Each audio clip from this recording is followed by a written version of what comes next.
Suzuki Baleno വേണോ Toyota Glanza വേണോ? തീർച്ചയായിട്ടും ഞാൻ പറയും ബലെനോ എടുത്താൽ മതി. റീസൺ നമ്പർ 1, പ്രൈസ് തന്നെയാണ്. സെയിം വണ്ടിക്ക് ഏകദേശം 20,000 മുതൽ 30,000 രൂപ വരെ ടൊയോട്ടോയുടെ വണ്ടിക്ക് പ്രൈസ് കൂടുതലാണ്.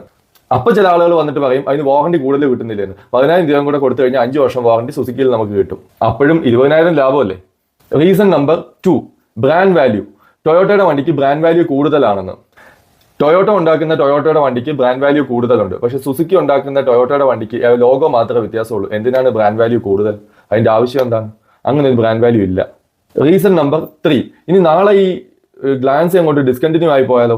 ഇപ്പം നമ്മുടെ അർബൻ ക്രൂയിസറിന് പറ്റിയതുപോലെ, അർബൻ ക്രൂയിസർ നമ്മുടെ ബ്രസ തന്നെയായിരുന്നു. ആ വണ്ടി ഇപ്പൊ ഡിസ്കണ്ടിന്യൂ ആയി. ഇപ്പൊ ഡിസ്കണ്ടിന്യൂ ആയ വണ്ടിക്ക് അപ്പോൾ പിന്നെ എന്ത് റീസെയിൽ വാല്യൂ ആണ് കിട്ടുക?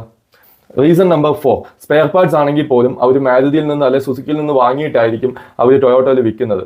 സോ അതിന്റെ പ്രൈസ് കമ്പാരിറ്റീവ്ലി എപ്പോഴും കൂടുതലായിരിക്കും. എങ്കിലും ഞാൻ പറയാം, ചില ആളുകൾ